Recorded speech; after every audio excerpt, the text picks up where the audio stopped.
Kiongozi wa chama cha PNU Peter Munya alionekana akimkaribisha kinara wa DCP Rigathi Gachagua katika sherehe za kitamaduni huko Meru.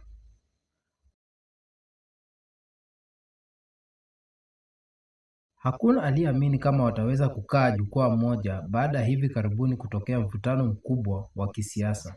Mvutano huu umetokea kuhusu mwelekeo wa kisiasa katika eneo la Mlima Kenya. Gachagua amekuwa akishinikiza vyama vidogo vya Mlima Kenya ikiwemo PNU, chama cha Peter Munya, chama cha Justin Muturi Democratic Party DP vivunjwe na wote wajiunge na chama chake cha DCP kwa lengo la kuunganisha mlima. Peter Munya na Justin Muturi waliita vyombo vya habari na kumkashifu Gachagua kwa kuwa ni mtu mkabila na dikteta. However, restraint should not be mistaken for acquiescence. We call upon Honorable Gachagua to desist from divisive pronouncements and instead embrace structured dialogue, consultation, and respectful engagement among all like-minded political parties. Durable political partnerships are built on equality, trust, and respect for institutional autonomy.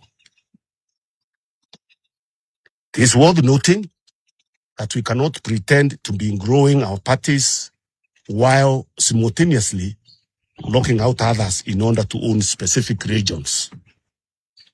While we have no differences with our partners in DCP, it is necessary to make our communities feel comfortable, secure, and free to make political choices.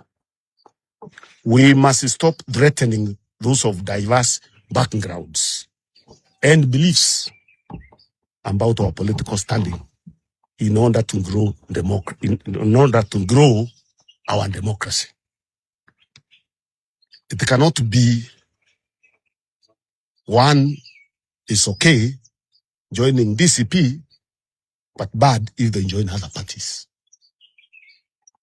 One people, one agenda.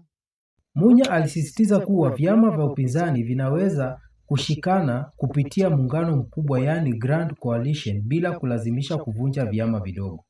Peter Munya katika mazungumzo na runinga ya Citizen alisisitiza umuhimu wa vyama vidogo vidogo kushirikiana. This Azimio is a coalition, isn't it?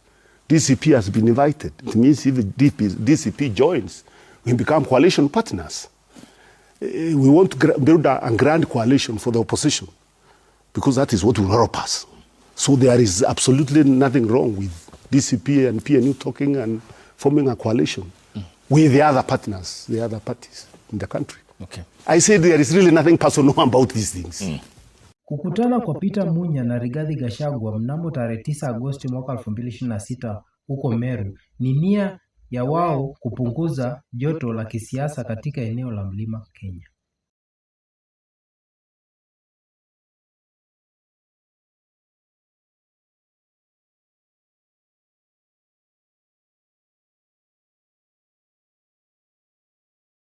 Thank you for watching. Kindly don't forget to subscribe and share.